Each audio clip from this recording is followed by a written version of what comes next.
Hello and welcome to today's episode of Start Being Visible with me, Mildred. Now, this is a show where I have inspiring conversations with women who are really visibly making a difference in the careers realm, in the business realm, and in society at large. Now, my guest today definitely fits into all of those realms, particularly the last one. I am in conversation with Michelle De Leon. I think I'm saying that right, De Leon. So welcome to the show, Michelle. I'm Thank just you for gonna having me. Thank you. It's been a long time coming, but I'm glad we made it. Absolutely, it definitely has been a long time. But before we get into, I want to read your bio for those who are not familiar with you and the work that you do because it is pretty phenomenal. So Michelle is the founder and CEO of World Afro Day. Now, if you've never heard about that, you need to sit tight and listen to this. And actually, let me just say this: if you don't have an afro on your head, don't think this is not the episode for me, right? Because it's important that you understand the kind of conversations that are happening in society and how this affects you and maybe the people around you that you may not be aware of. So please stay tuned and make sure that you plug into this episode. Now, the World Afro Day is held annually on the 15th of September, which is also my wedding anniversary, by the way. you know, so it's a global day of celebration and liberation of Afro hair and identity with an estimated reach of 1.5 billion people. Wow. So Michelle successfully combines a broadcasting career with leading World Afro Day. Now, this has all started since 2017, and since that time, her work has influenced the UN, the UK government, global brands, international media, and major celebrities. In September 2024, Michelle launched an impressive campaign in Parliament to update the 2010 Equality Act to include Afro hair as a protected characteristic. We're going to find out more about what that means shortly. Now, other highlights of her mission today include contributing to the Equality and Human Rights Commission guidelines to prevent hair discrimination in schools and giving a speech at the United Nations Geneva conference in 2018. So you've been busy, Michelle. You've been quite busy. To say the least. So that is absolutely awesome. It sounds like quite a whirlwind of a journey that you've been on. And when I thought of having you as a guest on the show, the title that came to my mind, I wanted to call it that politics of Afro hair. Now, I don't know if I'm going to still call it that. We'll find out when you see this recording. But because let's face it, as crazy as it sounds, Afro hair is political. And it definitely shouldn't be the case because this is something that grows out of our hair. And we're going to get into that in a moment. But first things first, I want to get to know you a little bit in terms of for our audience. So I want you to start by sharing with us what's one interesting fact that people may be surprised to know about you. I kind of when you asked me this question, I was like, oh gosh, what would I say? I think there's two things I'm going to say, and I'll let you choose which story you want. So one is I grew up without a mother, and the other one is I changed my name in 2022. You can't give me two blockbusters, all right, and ask me to choose. I want to know about both because You're being greedy now, I am Mildred. definitely being greedy. I want to know about both. And I want to start with actually the growing up without a mother, because for the topic that we're talking about today, hair is such an intricate part of in some mother-daughter relationships. I've got two daughters myself, and my weekends are spent doing their hair, which I absolutely love doing. We do the whole wash day, the fresh plaits for the week. But so I know that that's quite a bonding time for a lot of mothers and daughters. So how has that impacted you growing up without a mother? Gosh, it's a big question, isn't it? It's impacted me in a lot of ways. I suppose it impacted my self-esteem I suppose as a teen and a woman, because it made me feel unlovable. Because if your own mother doesn't love you, there's a part of you that just feels unlovable, that something's wrong. Why would your mother not love you? So I think I carried that seed around for a long time. So I think that it impacted me that way. With the hair thing, I suppose I, my dad, he tried, bless him. And when he couldn't get family members to do my hair, he did it himself, and it was not a good look. So I was like, Medusa, just plaits in every direction. And I think because of that, I had to learn fast. I made a very determined decision when I was in infants, primary school. I was like, yeah, I need to learn. I can't, the shame of how my dad was doing my hair, I had to learn. So it made me learn to do my hair early, I would say is the positive side in terms of the hair journey. It made me interested in my hair, made me responsible for doing my hair. And I was interested in my hair, interested in cousins' hair. So I started doing my cousin's hair and things like that. So yeah, I grew up, my dad raised me, and I think it made me probably resilient, Mm, um, made me a bit of a fighter. My dad raising me instead of my mum raising me. mm-hmm. Why did your mom leave? Do you know why? Is it sensitive subject for you? It's not, it's kind of a matter of fact because it's just the way it's been. I don't remember living with her. I was probably raised with my dad maybe just before 2 years old. So it's all that I know. I've had interactions with her over the year, nothing, always been negative. She just decided to give me up and let my dad raise me. That's what Mm, happened. wow. And you now have a daughter yourself, right? Mm. Who's I think Yeah, she 18 years she's, ago.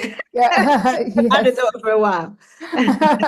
Yes, so she's 18 now. And so like just when you found out you were having a daughter, was there any kind of, I don't know, any kind of anxiety in you or anything like that, but based on the relationship you had with your own mum in terms of how it would work out with your own daughter? And then how's it been for the last 18 years for you? I would say the opposite, really. I really wanted a daughter. I think that mother-daughter connection being lost made it very, um, just very a strong desire for me to have a daughter. I think that's where that desire for a daughter came from. I wanted a daughter. So no, it's something I just really excited to have a daughter, really excited to go on that journey. And I think it's just been a bit of a wonderment for me because all the time growing up, when she says mum, it's still a thrill to me. It's still Mm, a strange word to me. It's still a wonder to me because the word mum wasn't part of my life, wasn't part of my upbringing. So when she calls me mum, I still get thrilled. that's beautiful. I love that word, by the way. Yeah, it sounds so nice hearing it from your little people. Yeah, yeah, So yeah, yeah. No, yeah. that's awesome. Well, thanks for sharing that. But because you gave us two, I do want to know why you changed your name. So spill the beans on that one. Yeah, that was a funny story. So we were actually visiting somebody. There were three of us, and we ended up having conversations about middle names. Don't ask me why, but we were having conversations about middle names, sharing our middle names, and looking up the meanings of middle names. Oh my goodness. When I found out the meaning of my middle name, I immediately said, I have to change it. So Mhm, sorry, I'm going to offend someone here by telling them my middle name and mhm, why I changed it, but it is what it is. So my middle name was Claudette. mhm, So anyone called Claude, Claudette, Claudine, Claudius, they all mhm. mean little cripple or Oh. cripple. And because I had experienced being crippled or being disabled, Mhm, I wanted to break that connection with that name. So for me, mm, like when I heard it, I was like, oh, well, I don't want to be called Little Cripple. Why would I want a name like that? mm, And for me, words are really powerful. They mean a lot. They carry power. So I was like, well, let's go. So mm, I decided to change my name. But because I'm a woman of faith, I was like, well, my parents gave me the wrong name. I was like, God, give me the right name. Give me a new name. Mm-hmm. And, as a lot of believers, you go through this journey of, can you hear God's voice? Can you hear from him? And I was like, I was waiting for a new name. And I was like, I was really saying, well, you name me, give me a name that I should have. Give me a name that means something. So I waited, and I needed, the other thing was I needed to change my passport to go on holiday. So the deadline was coming up when I needed this new name. Mm. And I was in church one day, and a visiting worship leader was talking about praise. And he was talking about Hebrew names for praise. And he said Zamar.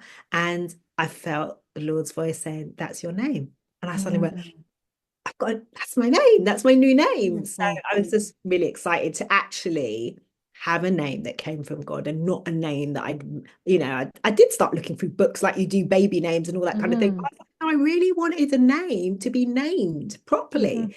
Yeah, that's my Yeah. story of how I got a new middle name called Samar. I love that. And that's a beautiful name, very uncommon as well. Mm. Really, Yeah. really nice. Yeah. My husband actually changed his name for similar reasons, but that's a story of another podcast Yeah, episode. it'll be a naming podcast. Carry on. Yeah, absolutely. But wow, oh my God, there's so much there, so much there. But let's get to the topic of hair, because you've already kind of shared with us how, so from the early days, you started getting interested in hair because you had to. I was the opposite. I was not interested in hair at all. Like, hair cooking, all of those girly stuff my mom tried to make me do, I would run as far as possible. But when I had girls, I had to learn quick. you know. But so where did your journey? So at the time you had this interest in hair when you were growing up. Did you ever think it would amount to something? Was there a part of you that thought, oh, I think I might want to do something with this in future? Was it just No, not part at of all. life? No, not at all. I just think I had the normal interest. I would probably say, um, I think there's kind of categories of Black women when it comes to their hair. I think you have the kind of adventurers who try lots of different hairstyles. I think you have the kind of the middle who try different hairstyles, but they kind of stick within their comfort zone. And I think you have people just like, I'm not really that interested in my hair. Just give me something I can get on with. I was more on the adventurous side. So I think very typically, like most Black women, I went through relaxers, jerry curls, extensions, all those kinds of typical hair experiences. And ended up breaking my hair, damaging my hair, losing my thick afro hair. And after losing what was, you didn't appreciate what you had at the time. You Mm-hmm. went for, as a young teenager, when you sort of think about becoming a woman, it meant straight hair. So you relaxed your hair, you straightened your hair. That seemed to be a rite of passage into womanhood, straightening your hair. But when it just got to the point where it was stringy, it lacked body, I missed the body, the thickness, the volume of afro hair. And mid 20s, I said, no. Actually, it coincided with breaking up with a boyfriend. And I just thought, you know what? I'm going to embrace my dark skin. I'm going to embrace my hair. I'm going to embrace me. And that was my journey. Mm. Wow, that is interesting. So I went through, I think I'll describe myself as middle adventures because I dyed my hair lots as a teenager as well and did all kinds of stuff. But for me, I never chose.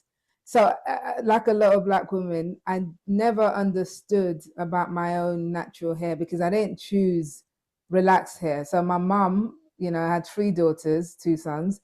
But so when we were, I think probably by 11, my hair was already relaxed by the time I started secondary school. So it was just something that was just very early on. And like you said, it's that whole, relax your hair, have straight hair, more manageable, Mm. So it took me until in my 30s is when I returned to natural, when I, for the first time, learned about my own hair and natural hair and the hair that grows out of my head and how it operates and all of that kind of stuff. So what do Looking you good, think looking healthy as well. yeah, and how I can get help with it, you know.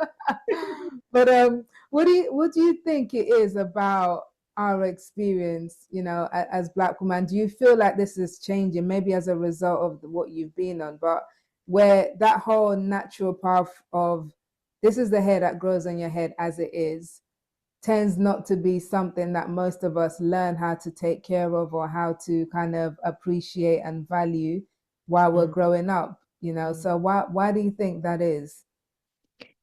It's society in terms of, I mean, it really does date back to the slave trade in that it wasn't just our skin that was seen as odd and different and not the type of skin to have. Our hair was considered not the type of hair to have.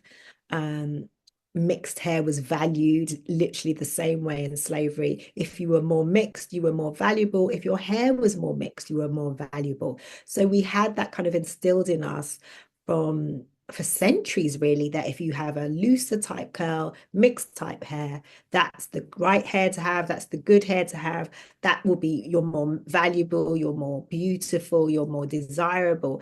All of these messages have been passed down over generations.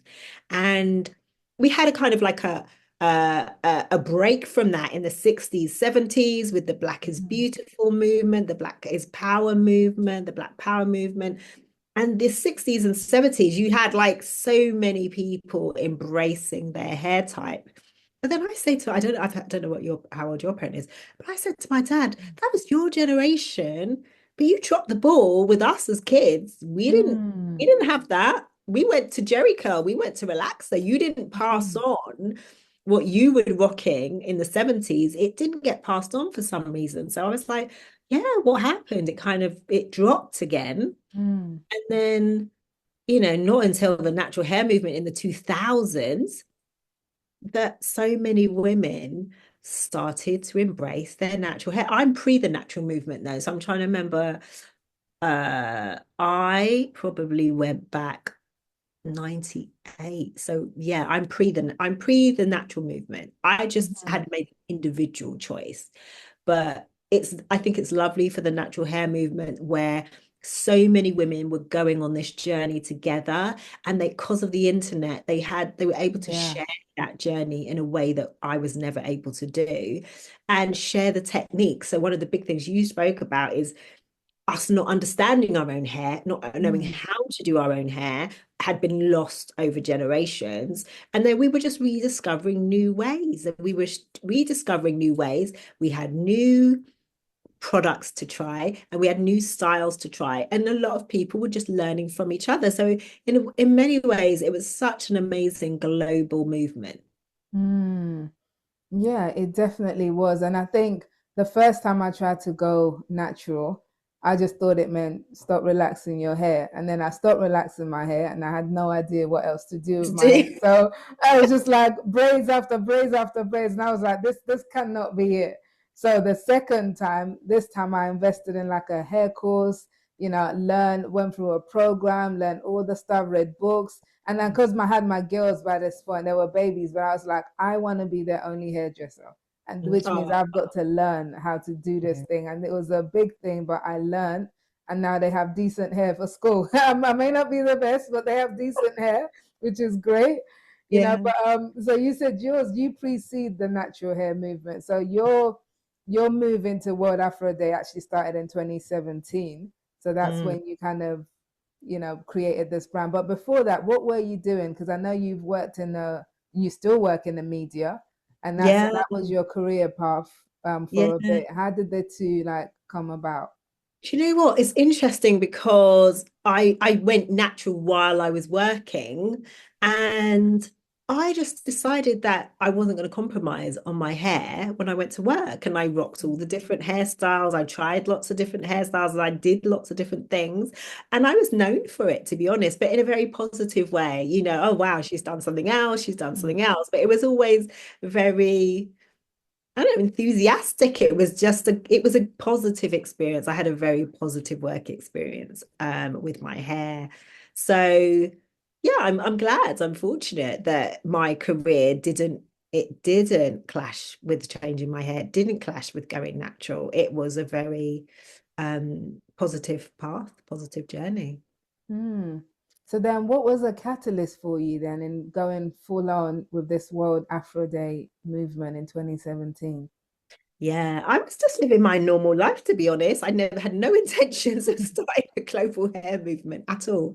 It was my daughter was my inspiration, really. She was, I was very focused. When I had a daughter, I thought, I'm going to make sure she loves her hair. I'm Mm, going to show her how to treasure her hair, express her hair, do things with her hair. I really wanted her to love her hair. So I think I was very intentional about how I was with mm, her.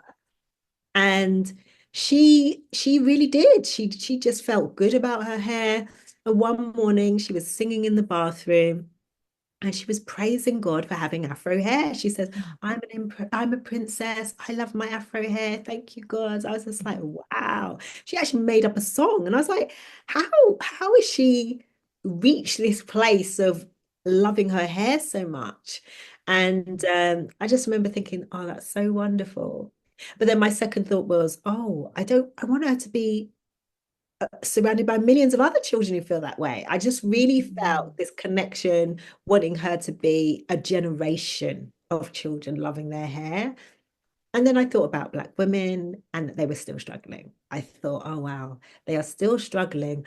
Why don't we do something really positive and have it? If we can share all our struggles, why not have a day where we share all the good stuff? Let's have a mm, celebration day.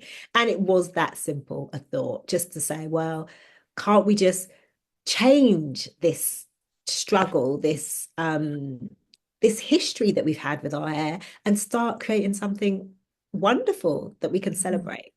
mhm. Lots of us have thoughts, you know, but you took your thoughts and built a movement out of it, you know. So, what made you one take that thought seriously? What made you, was it the minute you had that thought you thought, oh, I've got to do something with this, or did it persist until you eventually realized that okay, maybe there's something to it? So that's one element, and then yeah, and then what made you kind of take action on that thought? Because I'm sure you've had lots of other thoughts before that point. Mm. I think I struggled, to be honest. I didn't do it for a year. I thought it was too big. I thought it was too much. I thought, oh gosh, I'll have a backlash from people saying, I don't want to change my hair. And I think I really wrestled with God really about it all, thinking it's too big and that people don't want to hear that message, love your hair. But like, I just thought, oh, yeah. I suppose I thought about other people's reactions. And Mm, I thought it was too big, was my honest kind of struggle with it all. Went away from it for a year. And then eventually I came back round to it and kind of thought, actually, I was working on somebody else's dream. That's what happened. I was working on somebody else's dream. And I thought, oh my goodness, if I can work on somebody else's dream, then why not my own? mm. So it kind of meant, and yeah, it was like, okay, actually, why not work on your own dream as opposed to work on somebody else's? So that's what I did. Okay. And what were the practical steps that you took? So from that point, what was the first thing you did? Talk to close friends, Mhm. talk to close friends about your ideas, kind of start to kind of test it out with people and that kind of thing. And then I had to one of the big things was actually finding a specific day. And I didn't want it to be random. I didn't want people to be able to dismiss it as not something real. Oh, Mm, you just made that up. And so I really wanted a date that meant tangible. It meant something. It was significant. I didn't want it to be, oh, you've just made a random day. So mhm, I took the date of September 15th. There was a law passed in 2016 in America, which mhm, allowed it's in US Alabama, and it allows employers not to give someone a job if they have dreadlocks and not to promote someone if they had dreadlocks. wow. So I was really outraged at, wow, in 2016, we're the Not only that people long on the ago. planet. Yeah, it's right. It's not that long Mm, ago. And I thought, gosh, how can we be the only people that have a law against our hair? mm, That's wrong. And where are we at in the 21st century if we're creating laws that are actually still about holding us back, preventing us from having opportunities in life? I was so outraged. I remember Hmm. approaching some random people on the train. I was like, did you know this? There's a law that's been passed against our hair. It's terrible. And Wow. yeah, that's bad. I was like, yeah, it's terrible. And I just got that kind of, once that law happened, it really galvanized me to say, in a year's time, on this date, I want to do something to say that's wrong and this is, and we want to do something right. So it gave me an extra fire in my belly to say, right, that 2016, that in 2015, sorry, it was 2016, but the date was the 15th of September. I just sort of suddenly had this deadline, right? By the next 15th of September, I want to do something positive with that day. Hmm. Okay. So you did that. So you did the first 15th of September, movement day. Why didn't it stop there for you? Because you said it was, because you've said several times that it was too big. What was too big? What was the vision that you actually saw at that point that you thought, oh no, that's too big, and you ran away from initially? Yeah, having everybody with Afro hair celebrate on one day. Hmm. That's a lot of people. So a lot of people. It's a lot of people. And Hmm. also, I knew it was beyond just our community. I knew it was about, okay, we're celebrating, but at the same time, it's about educating others. It's the same Hmm. time, it's about raising awareness about the oppression around the hair. So that's talking to people outside of our community. So Hmm. it was starting a change. The change hadn't happened. We needed change. So that's why it was more than one day. It's like, okay, we've started, but we haven't got there yet. The change hasn't happened yet. We're just starting that journey. So there's just so much work to do. That's why it carried on. Hmm. And I think one of the challenges is because it's so broad, well, what do you focus on? What aspect of it do you focus on?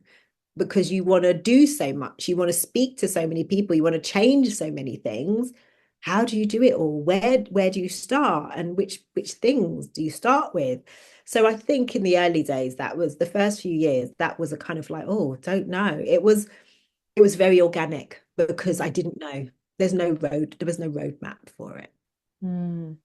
And then how did it go from there into the movement that it is today? How did it build up over the years? And was that you actively building it, or did people kind of, or a bit of both, people kind of draw themselves to the vision and raise their hands and say, yep, I want to get involved? Yeah, a bit of both. A bit of both. I was intentional that, okay, this is a date, it's a focal point, we can keep going.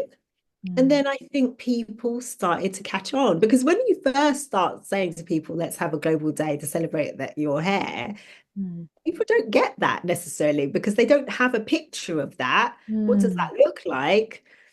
Um, so I think as we progressed, they get to see a picture because they see mm, what people are doing with the day. They see how people are relating to the day. They see that there are lots of articles or there's lots of press or there's lots of people posting and people did the dream that I wanted, which is and took it for themselves. You know, mm, I love to see how people interpret it in their own ways. They celebrate it in their own ways. They make documentaries, they make funny posts, they'll make serious posts, they'll do hair posts, they'll do things with their kids, they'll do things about work, they'll do all sorts of things. I think 2018 was that year that it kind of I think went into another level because I got invited to the United Nations. We did a big advertising campaign with Ogilvy. We did an awards event. So we kind of had a lot of high moments in that year. And I think that was the year more celebrities got on board. mhm, And I suppose then once something has a date it gathers momentum because mhm, people get to hear about it and share it. And that was the combination. And then you had, brands talking about it. You had just that interest of different parts of society engaging with it. Mm. I imagine this must have, even though it's an annual event in September, you must work towards it kind of all year round sort of thing. So how did you balance that with your day job, which, because I'm assuming, unless you correct me, does this is more like a charity venture, whereas your day job pays you. So, Yeah. Yeah. you know, how do you balance the two? Gosh. Well, I work part-time. Mhm. So I don't work full-time, I work part-time. So I'm working both things part-time, I suppose. I don't know. I don't know if I do balance it, Mildred. I don't know if I do balance it. I'm doing both. Um, I just think that, do you know what it is? I think because they complement each other. Mm. I work in the media. It's a news story. Um, it's a program, it's a project that's very relatable to what I do professionally. It's a movement that's about changing society. So again, that relates to the media. There's a story to tell that Mhm. relates to the media. So I suppose they dovetail. They are interconnected. So maybe that's how it works. Mm.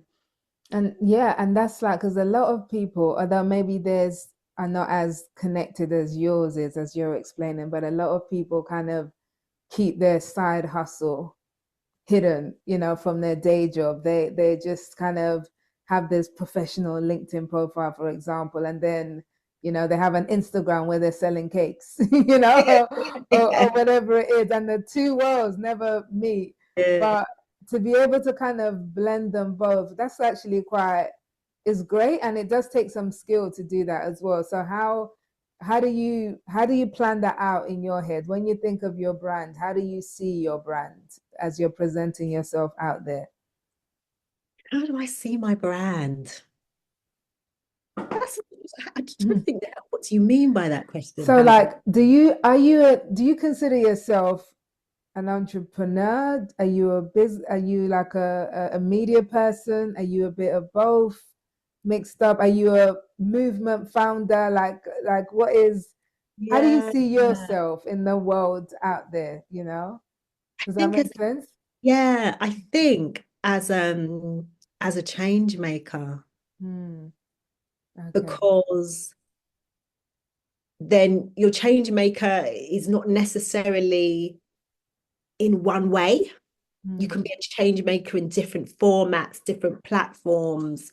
And when I think about it does have so many different legs to it. Like you could be talking about the hair and makeup industry in one moment. You can to be talking to education about the school children. You can be talking to business leaders that it's not on their radar. So there's different Hmm. areas of it. So I think at the moment it feels like being a change maker in whatever platform is required, in whatever area is required to tell this story. Like, so for example, I'm in the lawmaking business now. It's like, I didn't really, I'm not into politics. I've never planned to be in politics. But it's what's required to make the change. So now my change making has gone into politics because that's just the next stage of what is required to create change. For some people who don't understand why this is so important, can you kind of give them a little flavor? Maybe somebody who hasn't got Afro hair themselves, maybe, can you give them a flavor of why it's so important that we recognize and acknowledge Afro hair in this way? And then all the policies that you're working hard to change, how that actually affects the lives of people with Afro hair in the workplace and beyond. So I think I've been really thinking about this a lot because I've got to talk to MPs and people with authority and power to create change. And I think there's two angles to what people need to understand about Afro hair. It's really significant. So there's a significance issue. in the sense, not a significance issue. There's a significance understanding that to our community of people with African heritage, our hair has been this really rich part of our history. And it used to be a really positive part of our history where we did the most amazing hairstyles, and it was highly regarded in our community. We expressed it in all different types of way. It showed your status, whether you're married, not married, what tribe you belong to. The styles could tell you what area you're from. And even now, I talk about the language of Afro hair. It's this universe across the diaspora, that we have so many hairstyles that we share. We don't share the same language, or location, but our hairstyles really connect us. Our hairstyles were used to communicate something as profound as they created maps to escape slavery from the types of braiding that was used. It could tell you whether there was a bridge where you could meet someone. So it's got this really rich, powerful history and significance to our community. That's all the positive stuff. The other side of that is that it's had a long history of oppression, long history of discrimination, long history of both eternal and external lack of acceptance. So that's like the battle side, and where the politics side comes up into this idea of when we wear our own natural hair, it's seen as some sort of political statement. That's the most ludicrous label that's been put on us, that when we wear our own hair, we are rebelling, we are being non-conformist, we're being political, we're making some sort of statement. Yet when everybody else, other groups wear their natural hair, they're just being normal. Whereas we've been told that we're being making political statements by wearing our hair. That's totally wrong. So those kind of things, the oppression side has really demeaned us, and really we've lost something quite profound and rich from our identity, and we're struggling and fighting, and in some ways just turning it around through loving ourselves. It's been a way of learning to love ourselves, accept ourselves, and value ourselves as much as anybody else deserves to be valued. To say that we are equal human beings, you can't do that without embracing our hair. People might not like to hear that, but that's the absolute truth. If our hair, a part of us, if we're saying a part of us is not as good to be seen in the workplace compared to somebody else, we're saying that part of us is not good enough. Now, society says that, but we can't say that. We shouldn't be echoing what society says. So, and then there's the other side of, if you've got straight hair, how difficult would you find it if the requirement for you to go to an interview, how would you feel? How difficult would you find that with someone with straight hair? We are being told, like, I've just interviewed somebody recently who was told to put her hair in a slick bun. Her hair was afro, her hair wasn't long enough. That was the requirement of the job. Or hair must look European in order to get a job, in order to perform, to order to be accepted in that role. She was supposed to put her hair in a bun.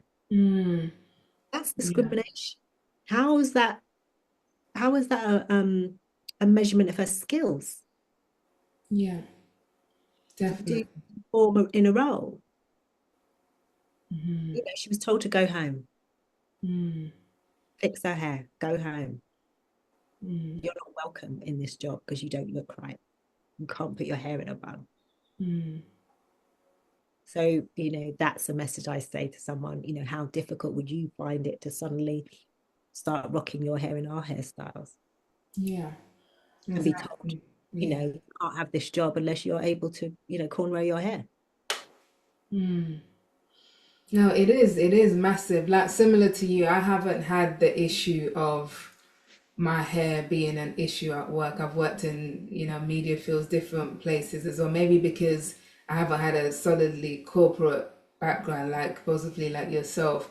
But and also now that I'm older, it's like, how can anyone tell me what to do with my hair as a grown woman for work? You must be joking.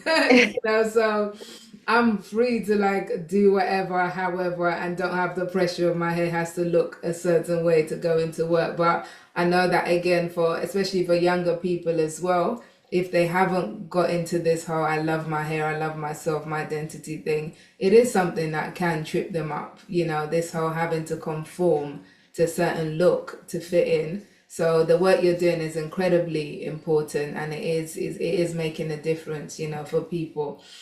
But there's an element of your work which, in fact, a lot of your work requires you to be visible, to be out there. And I know that that's something that you don't love naturally, but you're learning to like, or at least accept. So, Yeah.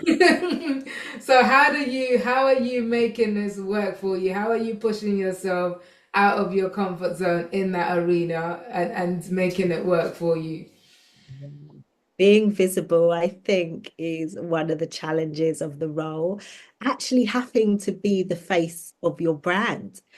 I didn't intend to do that when I was creating World Afro. I felt it was very much for other people. And it was a bit of a shock to me to realize that people are expecting me to be the person to talk about it and be the person to be at the face of it. I didn't envisage that. So it's been a slow journey of accepting founder means role, like visual role model for your brand. Um, and I think I need coaching regarding it, to be honest. I remember before I started World Afro Day, I went to my first coach, my first business coach, my first personal coach, whichever, whatever way you would say it, because I knew I needed that push to say, you're going to have to step out. You're going to have to be at the front. You're going to have to lead in a very visible way. So I think it's coaching helps you to go push the boundaries that you perhaps would take, maybe go slower with, or Mm, not want to push yourself so much. The coach, a coaching person can say, well, actually, you do need to do that. You do need to try this. You do need to step out and do this. So actually, I'm going through a big visibility curve in 2025. I'm going to launch my public speaking. Uh, mm.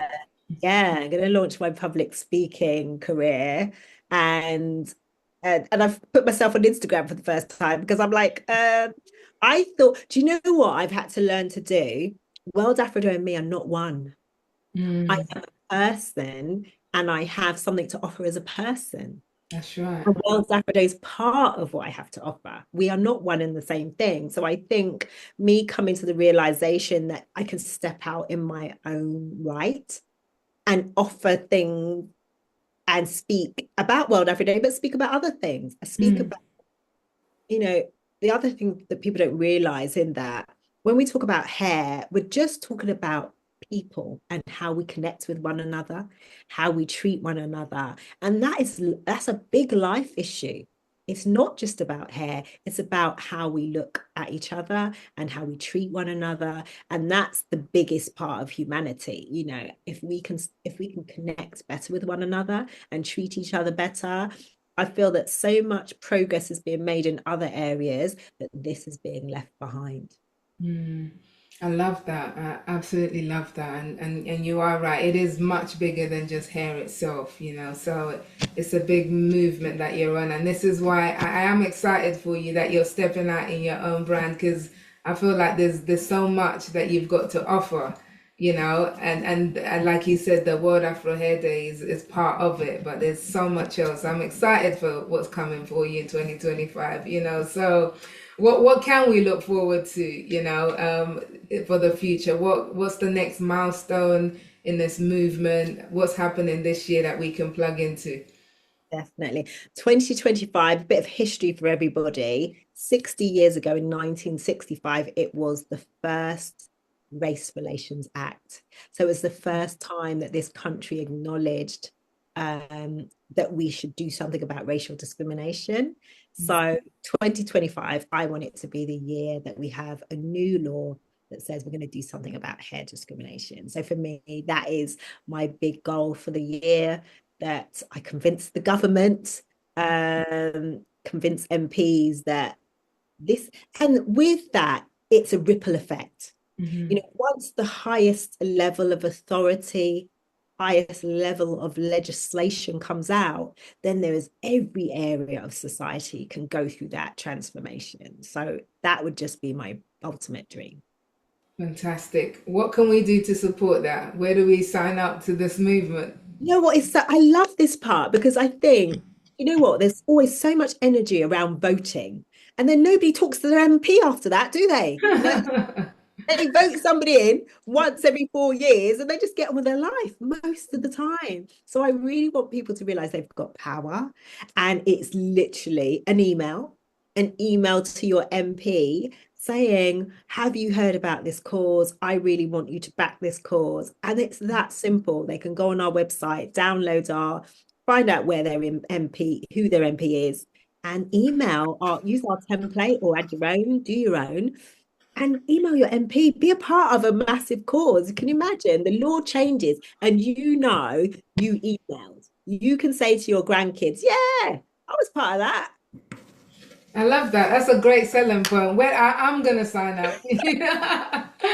I'm gonna sign up. And tell us that website link so we know where to go and get Yeah. these resources. Yeah, worldafroday.com. Okay, fantastic. I will definitely include it in the show notes as well. But yeah, that's a really easy, simple action that will take us a few minutes to do, but that can potentially make huge impact. So thank you for sharing that, Michelle. So yes, and thank you for coming on the show. I feel, as I said, this is like a really, really important cause. So I just hope that everybody listening to this can understand that we all have a part to play in this. And if one of us is not comfortable in life, then the rest of us should do what we can to support that person, you know. So please go ahead and write to the MP, visit worldafroday.com, connect with Michelle on Instagram, LinkedIn. Oh, yes. I'm on Instagram now. Yes, on Instagram and LinkedIn and wherever else she's doing social media to support this fantastic cause. Michelle, thank you so much for being here today. It's been a real pleasure. Thank you for sharing all your knowledge. Thank you for having me. Brilliant. All right, so this is it for this episode of Start Being Visible. Please do tune in next week for another amazing conversation with another guest that you won't want to miss. But in the meantime, go to startbeinvisible.com for everything related to the show, including show notes and how you can also grab a hold of my book, Start Being Visible, which can help you in your quest to become more visible, especially on LinkedIn. With that, take care and I'll see you next time.